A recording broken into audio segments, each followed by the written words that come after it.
we've got to a certain level because we've just been doing what we've known what to do. But to get to the next level, you need to kind of unlearn what's got you here and relearn a new way. I had to be one of the best performers in the world. To get to play in the Premier League, you had to be in the 1% of professional footballers and performers in the world. So when I talk about ruthless and competitive, you think about what people would do to either get to the professional level or to earn those contracts. And there's just no sentiment in football. Paul, thank you so much for joining us. Welcome to the Business of Sport. Pleasure. Can't believe we're here. It's an incredible opportunity for me to share a little bit of the background in football and what I'm currently doing. Well, look, touching on that, I think there is a huge amount that I'd love to talk to on the business side and on the football side. But it'd be great to get a proper understanding, just as we begin, on how you've come to be where you are today. What's the background of Paul McVeigh? Growing up in, let's call it the Troubles, let's call it a civil war in Northern Ireland in the 70s and 80s and 90s was a very, very unusual upbringing, and there was just lots of crazy stuff happening. And the way that I try and describe it is that whenever I was going to, let's say, school in the morning, you know, there'd be tanks literally driving past you along your street, or there'd be soldiers in full army uniform with their rifles, M16s walking past you, you know, helmets, everything, visors, everything going on. And this was just a normal everyday occurrence growing up in Belfast. But I use the word normal as if like it was normal in society, but it wasn't normal because when you think about it, no, probably most people didn't have that when they were growing up. But for us, it was definitely normal. And it was only actually when I came across to England as a 16-year-old kid, and suddenly I've been, you know, sat down in this leafy suburb of Enfield, North London, when I joined Tottenham Hotspur at 16, and I'm like, where's all the tanks? Where's all the soldiers in their army gear and their rifles? And why is there no bombs going off? And actually, it's because it wasn't normal growing up in Belfast. So when you've got everything going on around that, what is football like for a young boy growing up in that environment? When I say all we did was play football, we'd go to school early in the morning just to play football before it started at 9. And then you'd play in the break time and the lunchtime. After school, everyone would hang around to play football again. Some stage the caretaker wanted to close up the gates and kick everybody out, so you finally left by 4:30 or whatever. My entire life was just based around when can we next go back out and play football. So playing in a structured 11v11 for an under 12s team was just another extension of me playing football with my mates in the street. So, and the fact that I'm sitting here 30, 40 years later, it's just been through my entire life that I've always been around football and I've always loved it and I've always played. And how did the opportunity to come over to Tottenham at 16, how did that come about? So that was really interesting. I played for like a local boys club in West Belfast, which was, if you know anything about the city and the entire country, it was very divided.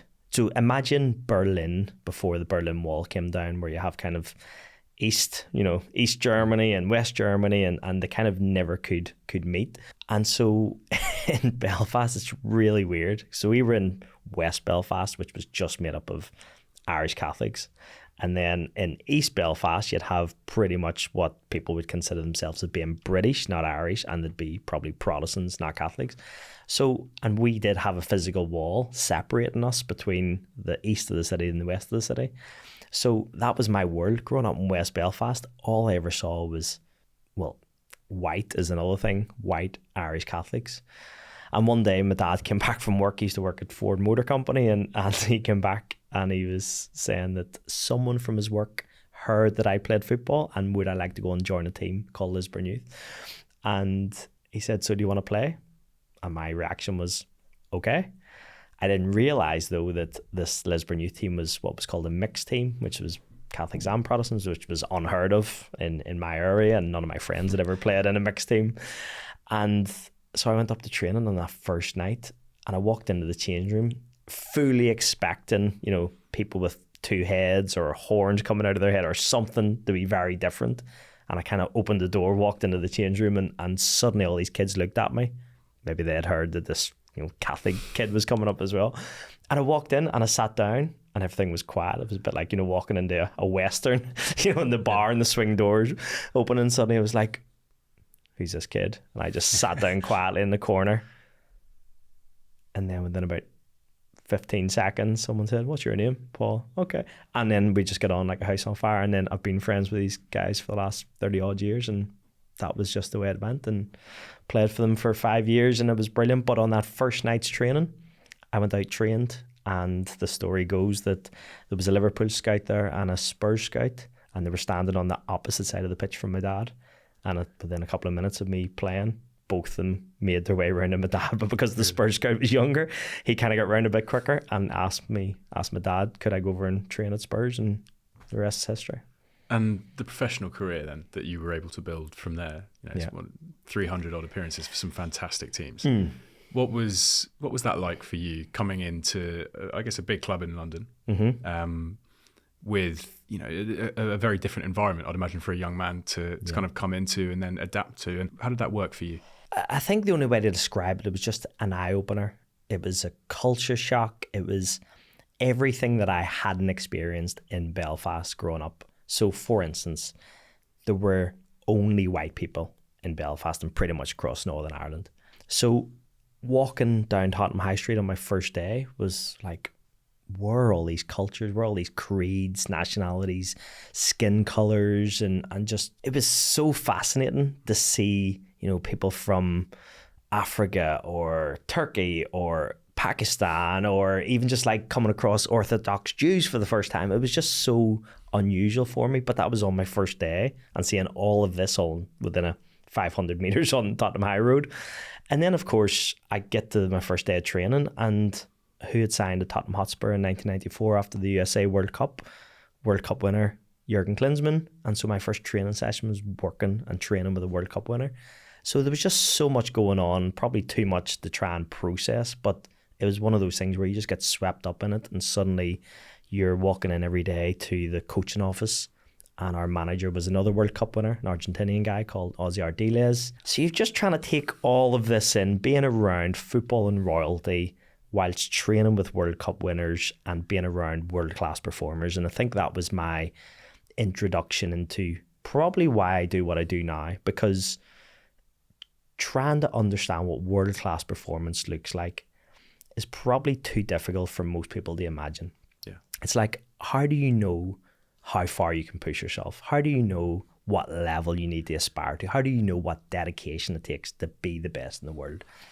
Even if I fast forward a couple of years later, I made my debut up front with Teddy Sheringham, who'd already been a Golden Boot winner. He'd already starred at Euro 96 with him and Shearer up front. He went on to win the treble with United. He was just one of the most incredible players. And even people like Sol Campbell, who was obviously an Arsenal invincible a few years later, were all in that debut team. So it was just being around world-class performers.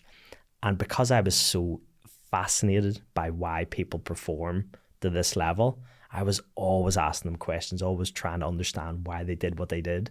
And I think it was such a huge influence on shaping my career over the next 30 years. So getting that first contract, being paid to do the job that you love, that was an instigator of the great things that would come, not a distraction or a moment where you thought, okay, I've got it now. This is what it's like. Sounds like you kept working and improving. Not quite.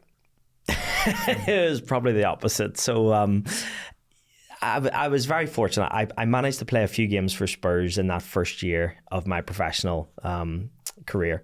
So whenever I managed to make my debut up at Villa Park, actually against Gareth Southgate, who was playing centre half that day, and Ugo Ekiao, God rest him. And it's funny now when you see Gareth Southgate being talked about and how nice he is and what a great guy is, and he's like, yeah, he kicked the shit out of me all day, all over Villa Park in that debut. And then I made my home debut for Spurs against Coventry on the last game of the season. Very fortunately scored on my home debut, and then within a couple of weeks, Jerry Francis, the manager, who was another former England captain, incredible player, really good manager for me at Spurs, and give me my first 6-figure contract. So I kind of did what any 19-year-old kid's going to do whenever they get their first big contract. So you got that at 19? Went and bought my first sports car, went and bought my first apartment, went home to Belfast in the summer. Pretty much, I try and describe it like, whenever Mario Götze scored that winning goal for Germany in 2014 and he scored it as the golden goal, I probably celebrated equally as much of scoring when we lost 2-1 against Coventry and ended up mid-table. So Mario Götze's summer after the World Cup and my summer after scoring my first goal in the Premier League was probably similar in terms of our celebration, which didn't quite help me set me up for my pre-season in my second year, because then I came back out of shape, unfit, never really recovered, and never played another game for Spurs. The money around football, right, is a common stick that people use to beat a lot of players with. Now, we've had a few discussions with footballers here, and they go, look, we completely understand it, but if someone offers you a huge amount of money to play, you're going to take it. And I completely agree with them. I think it's very easy for anyone to criticise, but when you were put in that situation, that is probably something that all of us would do. Not even probably. Well, exactly. Every single person would be taking the money. It's like, if you can do your job and they can pay you even more, then I think you're going to get... Because you had Alan Sugar, didn't you? Yes. Owning Tottenham at that time. So my first boss was Alan Sugar, and I remember even like walking into Spurs on my first day and seeing his Rolls Royce. I remember his number plate was AMS1, and just seeing that and just going, wow, everybody knew Alan Sugar at the time. This is way before The Apprentice. He'd already, made his fortune through technology and computers, and obviously owned Spurs, and then having that for the start of your career. And then whenever I left Spurs in 2000, because I wasn't at that level. I wasn't the Teddy Sheringham. I wasn't, we signed David Ginola a few months after making my debut, and David came in and it was just the most incredible player. Ended up that season being double player of the year. So the players player of the year and the football writers player of the year. It's almost unheard of that anyone had done.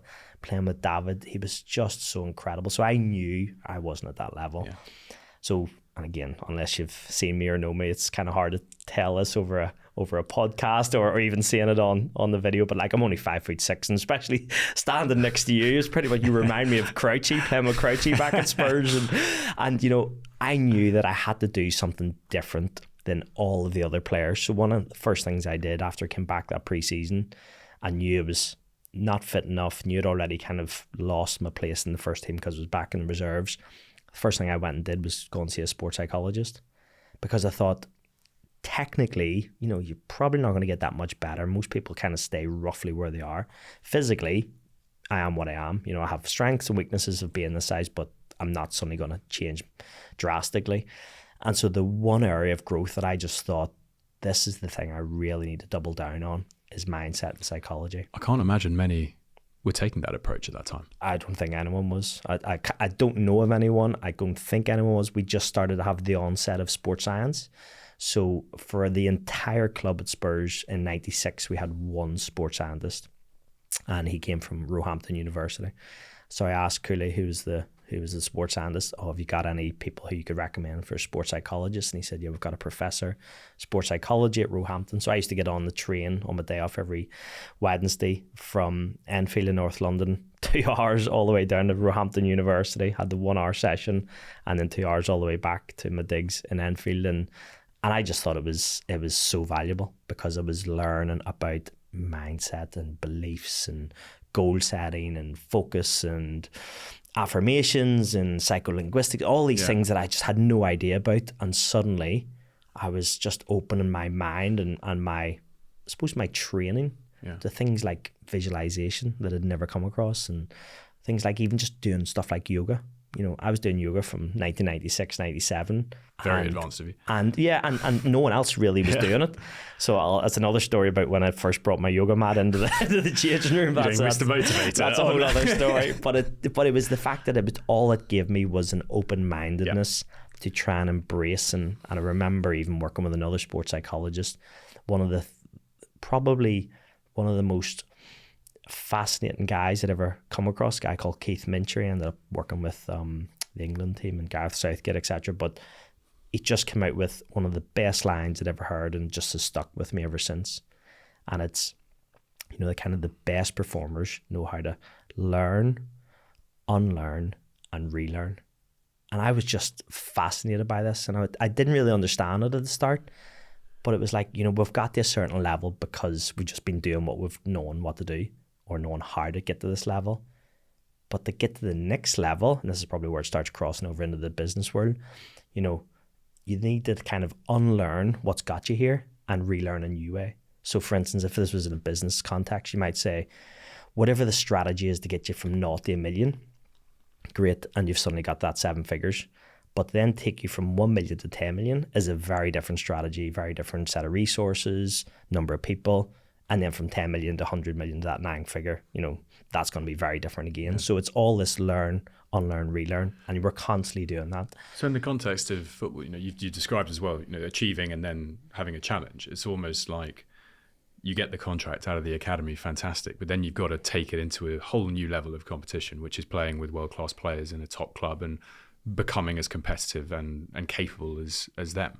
How did you kind of change as you played then, once you were learning all of this? So one of the biggest things that I didn't realize at the time, but I definitely knew there was something holding me back, was that I now know, or I now believe and understand that when I left Belfast at 16, that I had a massive inferiority complex.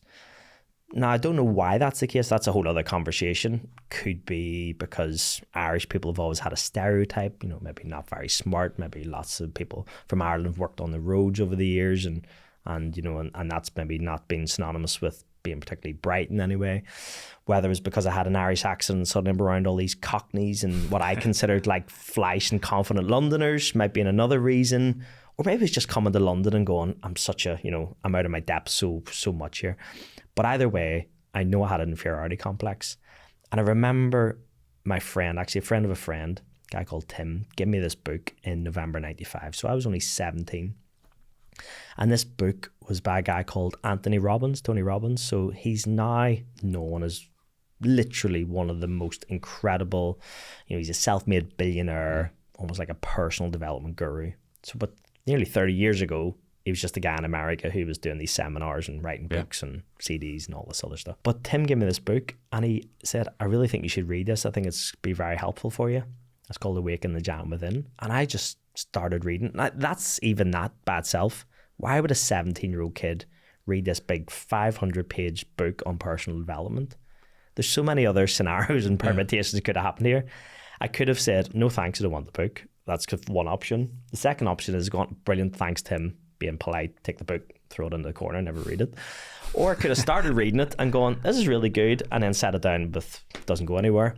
Or the fourth option, which actually what happened was, I took it, I read it. Not only did I read it, I started applying the exercises in the book to my life. And instead of my career going down this, I'm not good enough, I'm probably never going to be the type of person who's going to be able to make it to be a Premier League footballer, my life did a complete 180. And suddenly I'm going down this route of, I want to get the best in myself. What can I do every single day that's going to allow me to be the best that I can be? I don't think when you were doing all 17 when I started reading that book and obviously finishing that book, and then it was every single year I was just adding different things, and whether that was the visualization, whether it was the yoga, whether it was seeing a sports psychologist, whether it was doing the weights in the morning, which most people didn't do weight training before training. All of these things just constantly adding to my level of professionalism to allow me to maximize my potential. So you spent a lot of time at Norwich, didn't you, in your career? And what's that like when they were, I guess, looking at this guy coming in, doing all of these things that probably are not, as you said, very common amongst a playing group? Yeah. What do people think? I got abused. Yeah, there's no other word for it. I just got abused. But interesting now. So if I'm delivering a keynote, which we'll come on to, but since I stopped playing in 2010, and for the last 15 years, I've been delivering keynotes all over the world. And one of the things I talked about is around change and understanding the process of change. And because I went through this from a very real, very live, people really don't like change. I think it must be just something ingrained in humanity. This is across the world. Lots of people don't like change. So when I brought in my yoga mat for the first time into the Norwich City change room, I only did it after I kind of felt like I'd established myself in the team. So I was playing every week, was top scorer, second top scorer or whatever. And I just thought, I've kind of built up enough credibility, probably more like I'd grown the cojones to bring the yoga mat in. But I remember bringing this into the changing room and kind of sneaking it into the physio room, into the side room, and I'm just standing there doing all my poses, basically stretches. All you're doing is warming up. It's not really exactly rocket science. But within 2 minutes of the lads getting a whiff that I'm in there doing the yoga, door opens, suddenly I'm getting verbally abused, I'm getting things thrown at me, getting water squirted up, just everything you can do to try and abuse me, verbally or physically. But what that started this show, and obviously when I look back at now, it was this opposition to change. Yeah. And people really violently oppose change in lots of ways. But of course, you know, the more you get to know me, you realise I'm a stubborn little shit. So I'm like, I'm not letting these guys, you know, put me off. So I tried to put the yoga mat in the locker when I went out training, came back, and obviously they cut it up into 1,000 pieces. So it's like, it's just like it's not happening. So right, I'm off down to the shop, going to buy another one. Brought it in the second day, same thing, into the side of the room, people throwing things, giving me abuse, water all over me. Anyway, tried to hide it this time. Then they finished training, they found the yoga mat and literally set it on fire. So I'm back to the shop, I'm a third yoga mat, same thing, bringing in more abuse, out training, back into the locker, came back out, they'd actually put it into the car park and started driving, doing donuts on it, completely ruined it. So good. I went and got my fourth yoga mat, came in the fourth day, finally started doing it, more abuse. But by this stage, I think they just got a bit bored and they're like, oh, it's this weird Irish guy, he's just doing this. But what ended up happening off the back of it was I got from this first stage of change, which is essentially opposition and people opposing it. The second stage of change became where it was curiosity or questioning. And it took the first player to stick his head around the door and go, wait, man, why are you doing this? And that was the point where I was like, I'm just stretching. It's literally stretching. And he's like, but you're going to go out and do some warm-up, stretching the warm-up. And I went, I know, but instead of being 80% and getting the 100 in the warm-up, I want to go out at 100%, so then I'm ready to go. And that first question then went from the second stage of understanding change to the third and final stage, which is just acceptance. Because what do you think happened after about 6, 7, 8 weeks of me coming in every single day? Because I wasn't changing for anybody. I was consistent in what I was doing. And by 6 or 7 weeks of me doing this, I had 4 or 5 of the lads stretching with me every single day doing their yoga. And then it just became a thing. That was what I was going to say. When you said acceptance, I was going to say, is there a fourth that was almost adoption? Yeah. Because it's so interesting. People will always, when something new happens, they'll be part of the group to have a laugh and probably do the donuts, as you say, on the mat. Or burn it. But then there will be 1 or 2 in there who are just doing that to go with the group, but actually are thinking, how do I do that? I wonder why he's doing that. Is that making him better? I think this is where I started to understand that essentially, especially footballers, but just generally people are sheep. Yeah. You know, they kind of see what everyone else does and then they just do it and follow it, whether it's social media, whether it's socializing, whether it's the hours that you work in business, whatever it is, people will just follow the herd. And that's why there's an averageness in life, you know, this bell curve of the 1, 2, 3 dimensions and degrees. And then suddenly you'll have people who are like, going, I don't want to do it the way everyone else does it. Let's do it differently. And that's your Steve Jobs. That's your Elon Musk. That's your, you know, Bill Gates. People who just want to challenge the norm and the status quo. And I necessarily wasn't trying to challenge it. My only driver for every single part of my career was, how do I get better? And how do I perform better? Because if I can perform better, I'm going to play better. If I can play better, I'm going to get picked more. If I'm going to pick more, I'm scoring goals, I'm going to earn more money, I'm going to have a better career. And it was that almost self-fulfilling prophecy that I really wanted to try and go down that route, as opposed to what's everyone else doing, and let's just follow the herd. You've obviously, we've referenced it a couple of times, built a fascinating career now outside of it. But I want to talk about it a little bit now because I think it's going to shape quite a lot of what we would continue to talk about. And one thing I saw you describe the football industry as is one of the, well, if not the most ruthless and competitive industry in the world. Yeah.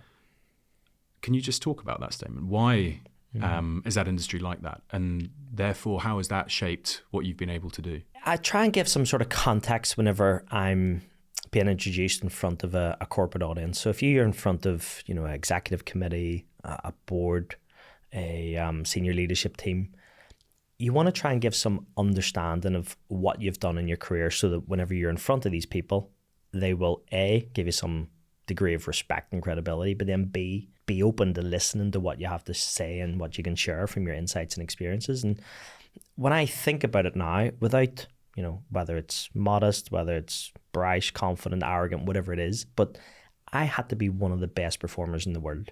And what I mean by that is all the kids that grew up with me in those streets in Belfast, and not just our street, the 20 who were playing on our street, we all wanted to be professional footballers. And then, of course, you have everybody playing in all the streets in Belfast, across all of Ireland, across all of the UK, across all of Europe, across all the world, who all wanted to be professional footballers. And it's the number one sport in the world. So if you want to get to the pinnacle, and of course, most people are like me, they didn't want to play in their country. I wanted to be a professional, but I didn't want to play in Ireland. Where do I want to play? The Premier League. Why do you want to play in the Premier League? It's the best league in the world. The best players play there. It's got the most money, most prestigious, etc., etc. So to get to play in the Premier League, you had to be in the 0.00001% of professional footballers and performers in the world. And so whenever you try and put it into some sort of context, I say, well, to do that and to get to that level, you had to be better than the millions, if not billions, of young kids, young boys who wanted to do what I did. So when I talk about ruthless and competitive, you think about what people would do to either get to the professional level or to earn those contracts. People would stand on your face. People would sell their mother. People would, it's just so ruthless in so many ways. And that's from the playing side, from the coaching side, from the fan side, the supporters. They're like, right, that guy's been our best player for 10 years, but he's not playing now, not playing well now, get him out. It's like, that's how ruthless it is. And there's just no sentiment in football. But it's also, that's the rules. It's like laws of the jungle. If you know going into it that as long as you're performing, you'll be playing and you get well rewarded for it. As soon as you stop performing, you're out the door. And so I think that's where that ruthless and competitive side comes from. And I think to be able to understand it and then is flourish the right word? Maybe to navigate it, to be able to get through 20 years in that industry, was a huge learning curve. Careers alongside football are becoming more of a talking point, and I think are more and more important to discuss, because if you are competing at the top in the most competitive industry in the world, your value outside of the sport that you're playing is going to be significant. I don't always think it's very easy for a lot of players at the heart of this to understand what that value can actually look like in a world away from a pitch. How did you come to find this path was an option for you, and then actually one that you could not just build a career from, but build a incredibly good business from? Yeah, there's loads of parts of that question and loads of parts of the reason why it happened. And I'll give, for an example, the book that I wrote. So I stopped playing in 2010 after nearly 20 years, and I published a book with Bloomsbury called The Stupid Footballer is Dead. Now, again, this is not a plug. It's more just to say that I knew I would write a book one day. I don't know why. Probably going back to the fact that I read the Tony Robbins book at 17. Why did I do it? Not really sure. Just had this kind of probably like an open-mindedness that I probably got from my dad, because he was probably similar and loved learning, and because I knew even from an early age that I was having conversations with people who, you'd be speaking to people for a few minutes and suddenly, they kind of give you this look of almost like you can see they're kind of impressed in some way and looking at you and going, you're quite intelligent. And you'd think that's a nice compliment, but the caveat suddenly was like the kicking the balls was for a footballer. Yeah. And I'm like, what? Don't need to put that bit in. It's just, if you want to give me a compliment, great. Don't hit me with putting the balls at the end. But the point was, I was going, why, just because I could play football, do you think I'm going to be stupid?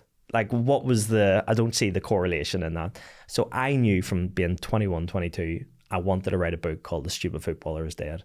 So then 10 years later, when I went to Bloomsbury and pitched this to them in my first ever pitch to a publishing house, they said, yep, great, let's publish this book. So that was my first and only meeting with the publisher, published the book.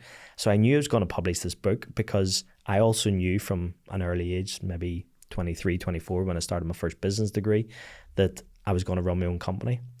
The problem is, and this is the interesting thing about goal setting, I knew I was going to have my own company. I just had no idea what I was going to sell, and I had no idea how I was going to run it. Same thing about the book. I knew the title, but I had no idea what I was going to write the book about. So it was almost everything was building and sort of navigating me down this journey of this is where I'm going, whether it's an entrepreneurial side, whether it's to try and take these insights and experiences from what I would call the most competitive industry in the world. And then, of course, because I love mindset and psychology, we work with lots of sports psychologists, and we had one guy in particular who, whenever I finished or was finishing playing, and he just said, listen, I think you should come work with me. He already had a corporate training business, and so I started working with him, and it was just such an enjoyable process of understanding how to speak in public, which I'd never done before through my entire career, delivering real value and content to corporate leaders, and then seeing that this was actually, you could monetize this and people would pay you money to go in and deliver this. And that was in a corporate training sense, 12 people in a room over 2-3 days. But actually, whenever I came across the world of keynote speaking, someone said, well, if you did what you're doing pretty much, but did it for a shorter time, maybe 45, 60 minutes on stage for the bigger audience, you could get paid anything up to about $10,000 an hour. And I was like, what are you... like, where do I sign? Where do I sign? What is this thing called keynote speaking? And my friend who introduced me to an American guy was getting paid $10,000 an hour. And I just couldn't get my head around that. And I said, hold on a minute, is this guy like a former athlete? Has he played in the NBA or NFL? My friend was like, no. I said, has he started his own multi-million-pound business? Is that why he charges so much money? He's like, no. He says, well, I know, has he climbed Everest? How does he charge $10,000 an hour? And he just went, he's just a really good speaker. I went, and then this started clicking in my head. I'm going, well, hold on. If keynote speaking, not that I'd ever done it, and I was actually terrified of doing it, but it's just a skill. And I know how to learn a skill. I know how to be a professional at learning a skill because I wasn't born as a professional footballer. Yeah. So if I know how to learn a skill and I can learn this combined with my credibility of playing professional football in the Premier League and internationally, I don't think I'll ever get to $10,000 an hour. But even if I was paid £1,000 an hour, that'd be amazing. So I actually went off to America and I actually went on this guy's course. And this was just how my life just find myself in so many moments where I'm pinching myself, because it was a year-long course, but it started off with a week's residential in Tampa, Florida. So I was staying in a beachfront apartment, another guy who was on the course. And of course, who's the other guy who's in the apartment with me? Tony Robbins' son, Jarek Robbins, who was already charging $7,000 an hour for his speech in 2010.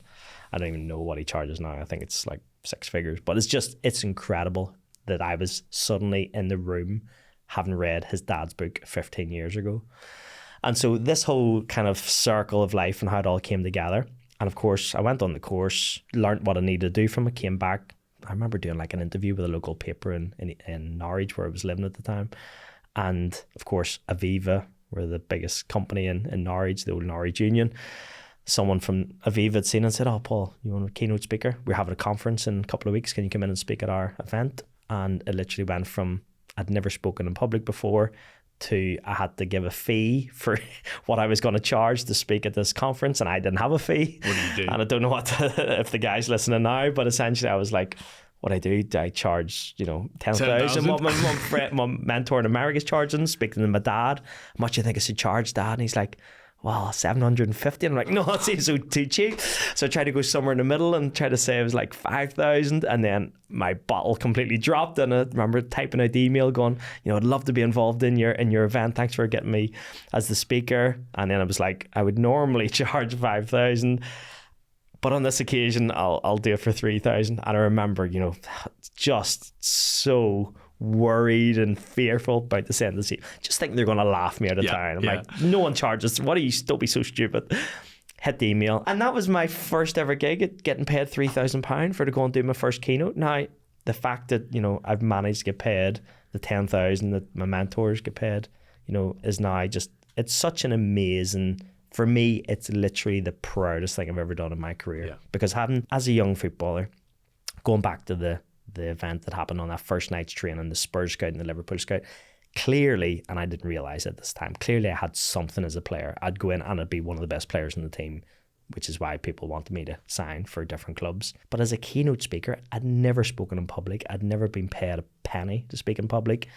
And so to go from never doing it before and actually being completely terrified of it to getting paid, you know, 10, 20,000 pounds to go and speak for an hour around for the biggest companies in the world is just, I just feel like the luckiest guy in the world. What was it like at the start then when you were first walking out on stage compared to walking out on the field? Terrified. I literally terrified, you know, legs would turn to jelly. My mouth, I don't know if you've done much public speaking, my mouth would go so dry. You know, I have red cheeks at the best of time. They'd just be so rosy. You know, I'd be sweating. My pits would be stick. It was awful. Yeah. Honestly, stomachs and knots. But again, it comes back to, what are you comfortable doing? What is it that you're very comfortable doing? At that stage, I was not comfortable speaking on stage. But what I did understand was, if I do this over and over and over and over and over and improve it and get better, and that continuous improvement on top of my own feedback, on top of my own analysis, on top of seeing the best people in the world, on top of what I learn from football about understanding how do we get mastery of a skill, I think I can get there because it's just practice. And I know how to work hard because I've been doing it for 20 years. So it's applying the exact same process to keynote speaking that I did to professional football. And then it's just like, wow, let's see where this takes you. To walk out on stage in front of a room full of people and talk couldn't be more different when you do all of your talking in your career with your feet in a level of performance which is still in a team as well, not as an individual. Yeah. That shift is a huge learning curve, but you've got to keep coming back to do it. And it's the giving up part. That this is the thing, whether it's football, whether it's if you're in the music, acting, whatever you want to do in your career, you know, I think just the hanging around part is just so undervalued. Yeah. You know, the fact that I left Spurs after 6 years, then went to Norwich City, and I thought, you know, and this was my complete snobbery from being in the Premier League. I was like, Championship, Norwich City, I'm going to walk into this team. And then I get to Norwich City in 2000. Who's playing up front? Craig Bellamy and Ewan Roberts, who'd scored over 200 goals in his career by this age. And he's like, you know, seasoned professional. I'm going, there's no way I'm getting in this team with those two guys. You know, and suddenly Craig Bellamy sold for $6 million to Coventry and then went on to have an amazing career. But it's the fact that I just hung around until eventually you perform at a level and you get the breakthrough. And it's just like knocking against that glass ceiling until finally there will be an opportunity. And then it's down to you. I do truly believe that if you do hang around long enough, you will get the opportunity. And then it's a sink or swim. Yeah. Can you do it? Can you be able to perform at that level? If you can't, at least you're giving yourself the chance. But if you've already given up, you're not even in the conversation. Sports careers are really short, right, in the context of a normal career. What can we do? What needs to happen within the industry now to start presenting these opportunities as a little bit more viable? You know, as I mentioned, I think it's very easy to say you need to go and find it for yourself, but that's just not the realities of it. How do we build the better kind of structures in your mind around giving people within this position who have a huge amount to give to businesses who are performing weekly at the top level? How do we give them the confidence and the understanding of where that opportunity can lie for them? I think there's an ecosystem in it that you know, for someone like myself just wasn't there. I cannot believe that now, even at this stage, I'm pretty much the only keynote speaker from the world of football. I did it 15 years ago because when I suddenly heard about keynote speaking, and I thought, right, let's do a bit of research into this. So I'm online trying to find out who are these keynote speakers, where have they come from, what's their backgrounds, and of course, lots of rugby players. You know, people who had been like the Will Carlings and the Rory Underwoods, etc., who'd had amazing sporting careers and suddenly find their way into this industry. Who else were there? People like... Do you think that's social acceptance within this country as well?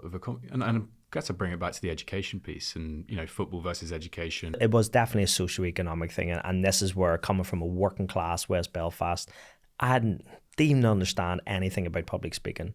You know, but now I know from the amount of people I know whose kids go to boarding school or private school, and, you know, they're doing it from an early age. They're doing it from like 6, 7 year olds, and they're out standing up in front of class, speaking to their peers. And if you've been doing it from 6 or 7, by the time you're in your 20s, 30s, you're probably going to be pretty good at it and very confident, because, of course, it's all about gearing them up for leading companies, leading teams, leadership positions. We didn't get that in the socioeconomic background we had. And, of course, football traditionally has been from a working class background, but there's actually been a huge shift, in my opinion. So one of the things that happened when I stopped playing, because I was so, you know, almost like enclosed in this footballing bubble for 20 years, the first thing I wanted to do was just rip it apart and take off the blinkers and see what was out in the big wide world. And so one of the things that I loved was variety. So the fact that I could go and deliver a keynote for Aviva in 2010, then I could go and deliver some corporate training, and I was actually starting to work in the media. So I had my own radio show on the BBC. I was working for Soccer Saturday and Sky Sports. I was then working as a sports psychologist as well with a couple of Premier League teams, and I just loved the variety of it, to be able to go, what is the latest thing I need to do? But what I realized now is I was constantly pushing myself out of my comfort zone. So to be able to stand live on a pitch side and report back in of what's something happening whenever Jeff Stelling was throwing it to you, it's very, very different to stand up on stage in front of 150 people, which is very different to stand in front of Premier League players and helping them with their psychology, whether it's in a one-to-one or a group setting. But I loved it. I just loved that variety. But what I then found over the next 7 years of working in that environment, especially with the Premier League players, we were getting more and more young players coming through, and they're like, how'd you do in your GCSEs? Maybe start of pre-season, they'd be like, oh, a couple of C's, couple of D's. You're like, okay, no problem. Obviously not the brightest or not the most academic kid. And then you'd be a year later, send a few other people, how'd you do? Oh, a couple of B's, couple of C's. Oh, what about you? 12 A stars. Excuse me? Yeah, I got 12 A stars. Okay, what about you? I got 12 A's and an A star. And you're going, what? And what then started to happen was parents, and I think families in particular, were starting to come from high performing families. So whether your dad was a doctor and your mum was a lawyer, or your dad was a pilot and your mum was a accountant or whatever, and they were starting to go, we could put our kids in the education and they might earn up in 50, 60, 70 grand a year, 100 grand a year. Or we could put them into this academy system where they're going to get private school education. Man City were doing it, Crystal Palace were doing it, Norwich City were doing it. And if they click, they could be on 100 grand a year in a couple of years. And so it was a big shift of just high performing individuals were coming into football. Yeah. But it did, obviously that was at the start of their careers, but I was at the end of my career and starting to go, I'm now up against these rugby players, these Olympians, military personnel, people who've climbed Everest, academics. But I just thought, listen, football is the number one sport in the country. It's the number one sport in the world. And I'm the only player that's ever played in the Premier League who can deliver a keynote speech. There's got to be an opportunity for me. And 15 years later, there's a reason why I've spoken in Singapore, Hong Kong, Vegas, Germany, Saudi Arabia. It's because there's a demand for it, and I just can't believe more professional footballers are doing it. So go on. I mean, look, I don't want to take away any future work that you may get out of this, and he's sure he's available for you if you want. But when you're in a keynote speech, what are we talking? Can you give us a little bit of an insight into how you take all of that experience and prove not just valuable, right? But most importantly, I think really interesting. Yeah. That's the hardest part. I can imagine that's the bit that you want to make sure you get right alongside the impact. Yeah. So for me, the hardest part is to try and engage an audience, because what you're doing is you're walking in generally in a room full of people who might be a little bit interested in football, a lot, or absolute football fanatic. But actually it doesn't matter, because they're really busy people. They're generally performing at really high levels, whether it's a senior leadership team of a multinational, whether it's an executive committee of a global organization, and they've got lots of things to do with the time. It's incredibly valuable. And because they're so time poor, one of the first things you need to do is really to establish what you've got to offer. And so as soon as you start introducing the fact that I could literally not switch off for 5 seconds. And what I mean by that is, if you're on a football field and if I'm next to my man and for 5 seconds I'm not doing my job, that's like 1, 2, 3, 4, 5. My man's 50 yards away, and he's then 2v1 with the right back, who then suddenly crosses and we lose the game 1-0. That's down to me because I've switched off for 5 seconds.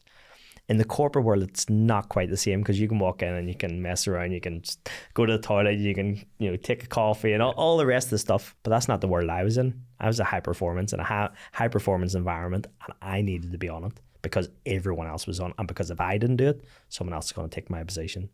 And so that kind of mindset, when people start to understand what it takes, and then of course you put up a photograph of playing against Cristiano Ronaldo or Thierry Henry or Frank Lampard or John Terry. You scored at Old Trafford, didn't you? So you've got a nice little video clip for it. And things like that, whenever you suddenly just go, oh, maybe people might be interested in understanding how you become one of the best performers in the world. And then it's really fascinating because I try and talk about the three things that I think are synonymous with professional football. So one is performance. To get to that level, to walk into a Premier League dressing room, you literally have to be one of the best performers in the world. We're not talking about League Two, League One, Championship.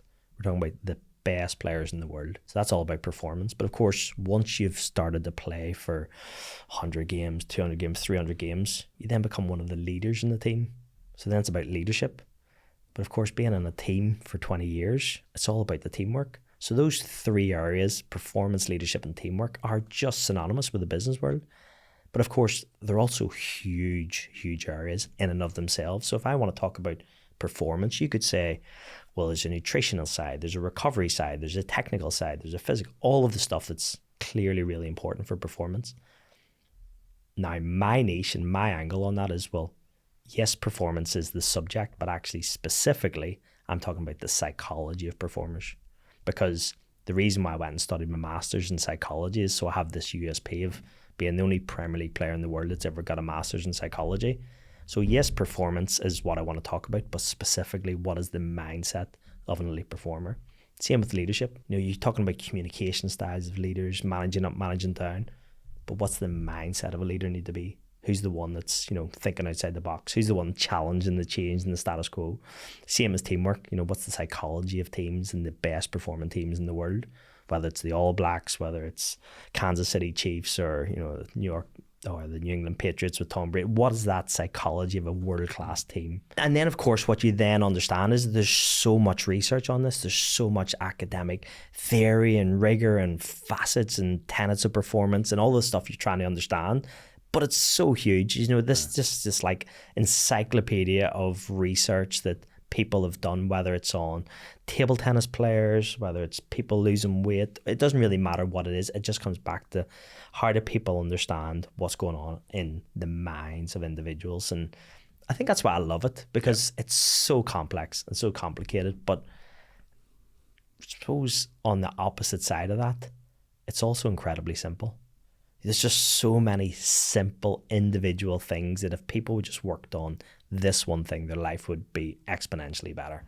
And for me, it always comes back to, there is no point in working on anything else in your life apart from your mindset. If I could give one piece of advice for anybody, is stop working on everything you think is really important and just work on your psychology, because it drives everything you do. How much has that changed in football today, in sport today, when it comes down to this being a major part of training? You said beforehand, you know, that you were the one that was doing things on your own.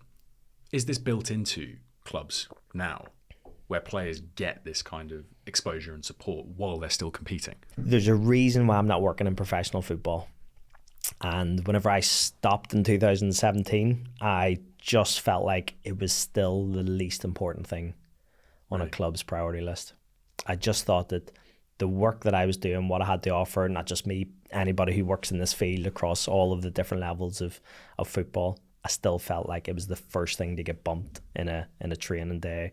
It was the least important thing. It was like, you know, let's make sure we get the weight session in, let's make sure we get the video session in, let's make sure we get the pitch session in, or the running session, or the yoga set, anything. And then if we have time, we'll come back to psychology. And I'm like, lads, you do know it's the most important thing out of everything, because pretty much they're all athletes. You know, you even look at a 16-year-old kid coming into a professional football team now. The athleticism of these kids who have come through the system, they've already done all their, you know, all the deadlifts and all the squats and all the bench press and all the, you know, the Olympic moves that people do in the gym. They're coming in as incredible athletes. So it's almost like there's not a huge amount of improvement you can have from the athletic side, because you're all at the same level. Technically, you know, players have got so much time on the ball. They constantly get more and more opportunities to play with the ball. So again, technically, they're all much of a muchness. The biggest variation across all areas of, or all levels of professional football, comes back to the mindset. I mean, you would know better than anyone, but I think it probably comes back to change. When you think about football, it's such a short-term results-driven business. And as you said, cutthroat, you get very little time if you're a manager or even a chief executive looking at structuring an organization properly to deliver results.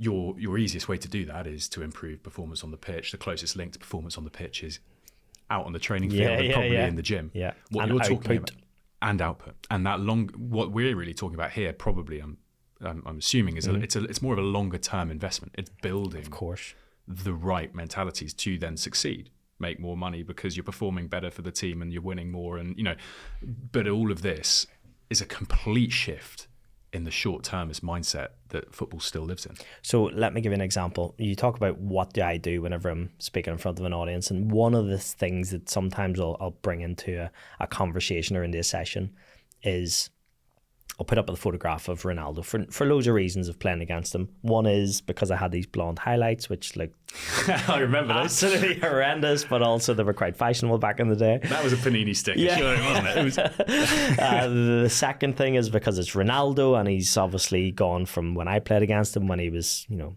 18-year-old kid with loads of potential, and obviously went on to be the best or second best behind Messi. It doesn't really matter what your opinion is.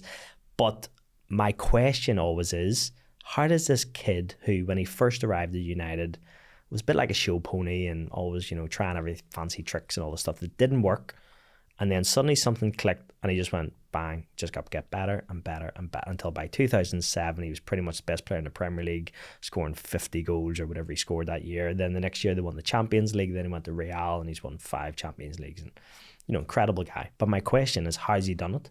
How does he go from an 18-year-old kid with potential to literally, if I'm talking about this is the most competitive and ruthless industry in the world, and this guy's sitting at the top, him and Messi.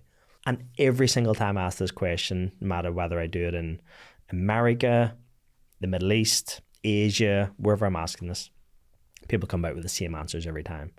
He's got to the pinnacle of football because of his determination, his belief, his dedication, his coachability, confidence, arrogance, whatever way you want to put it. But it's all of these things constantly keep coming out. And I'm saying, right, so where are they all happening? And suddenly something clicks and it's like, it's all in his mindset.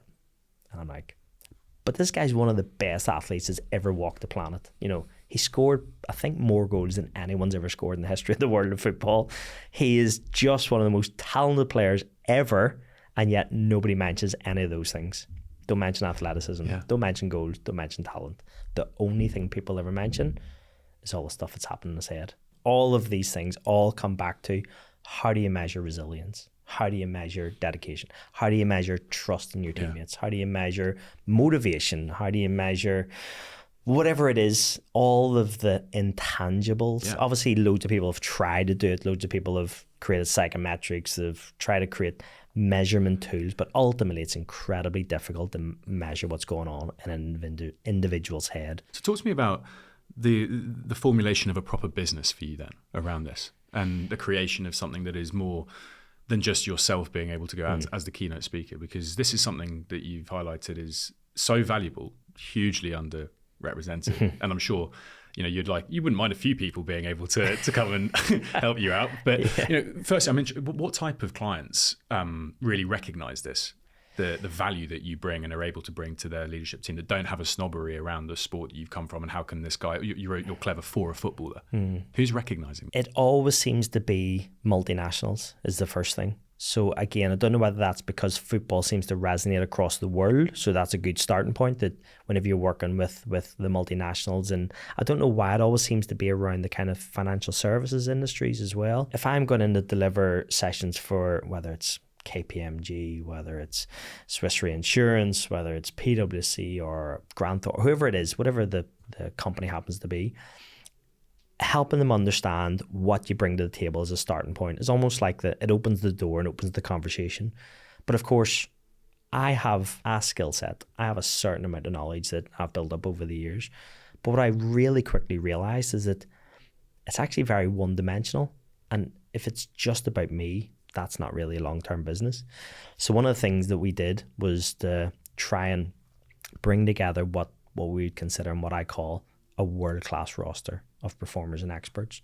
And what I thought was, football's a great way to engage people, but it's not just about football, because lots of sports resonate with different companies and individuals across the world. So bringing together lots of sporting icons, whether it's Olympic gold medalists, whether it's people who've won the Rugby World Cup or boxing champions or whatever it is, but bringing together the best of the best from their sport and bringing them all into the one into the one team. And then I thought, again, sport's great, but lots of people don't like sport.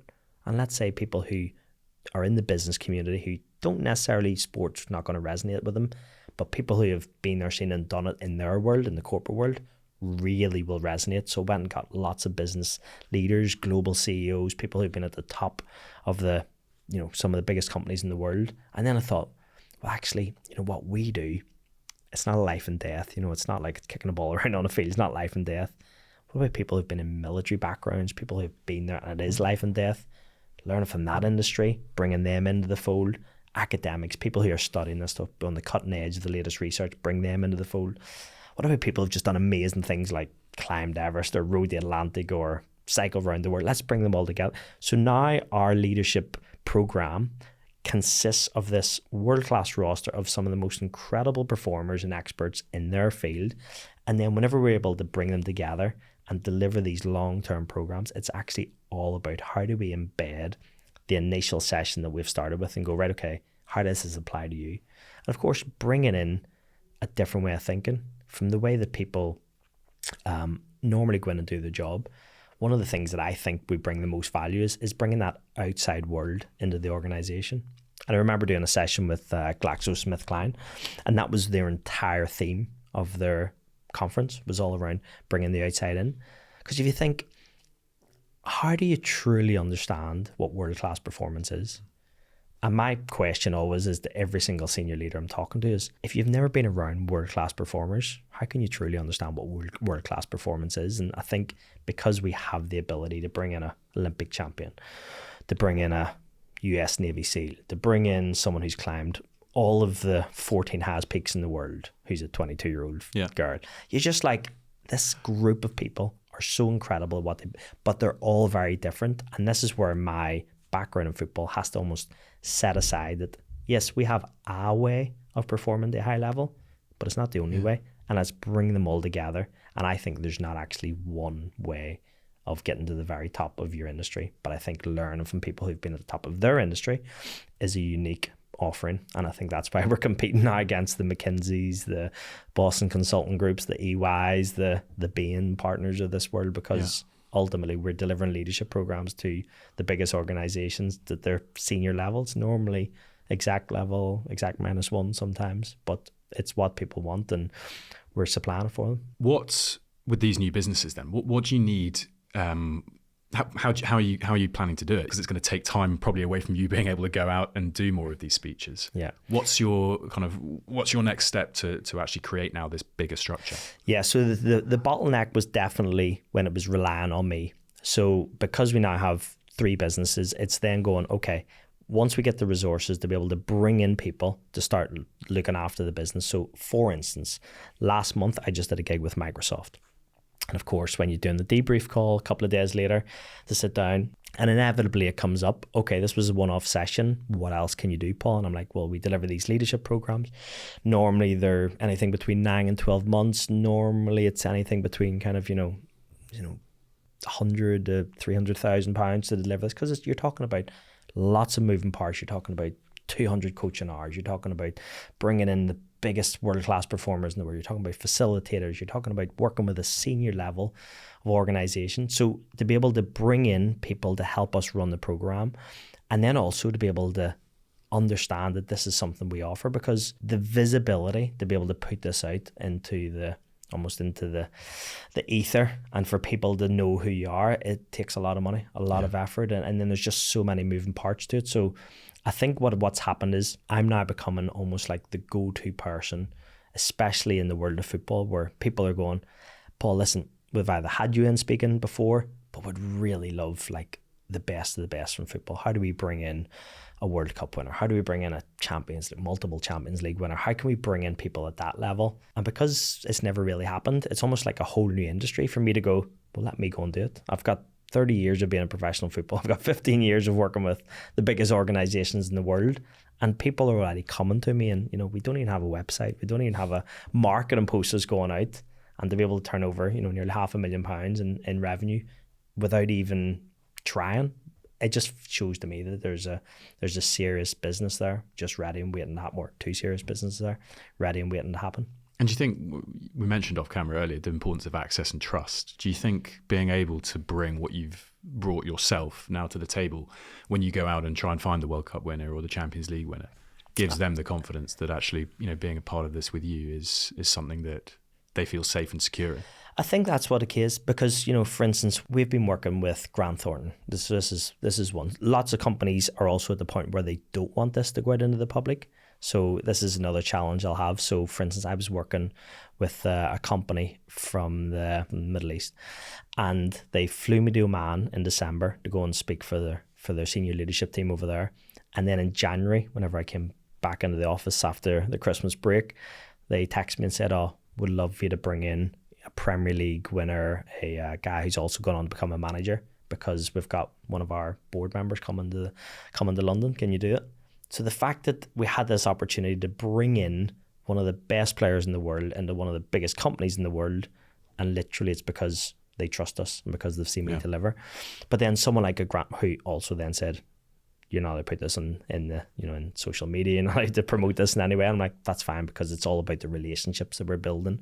But someone like Grant Thornton, who from 2011 I did my first gig with them, and I've probably done about 7 or 8 keynotes for them, get on really well with their former CEO Dave Dunkley. They're now the new CEO Malcolm Gummersall, and we were approached and just said, "Can you bring in a really big name from sport to come and speak at our conference, our partner conference in April?" So we went away and we got Claire Williams, who was such an incredible speaker, because she's, I think, the first or second female team principal in Formula One, obviously daughter of Sir Frank Williams. And she came in and she just delivered the most incredible session. So it's not only about high performance, marginal gains, that constant need improvement, and how to take 0.2 seconds off a pit lane change, things like that, all the way through to running a 1,400 strong organization. All of the things, dealing with all of the sexism, misogyny she had throughout her career, and all of the accusations of nepotism, all of the stuff that she could bring to the table was just so incredible. But because we've had that relationship and we've built that with them over 15 years now, then very quickly they were like, "Paul, can you do this?" "Yep, it can happen." And we just delivered an amazing partner conference at the end of April in London. So it's these kind of relationships that, because I've already built lots of them in loads of different industries across the world over the last 15 years, it's just almost like the next iteration of, okay, yes, we've got the relationship with you now. Who else can we bring in? Because you're in this world. And it really is, it's such a tiny niche. It's such a small niche that I'm in this intersection between professional football, professional sport, and the biggest corporates on the planet. But more and more events and more organizations want to hear from the best performers in the world, and I'm very fortunate that people like that are in my network. I think it's fascinating to hear about it. Thank you so much for coming on. It's been a real pleasure. Absolutely brilliant. Really enjoyed it.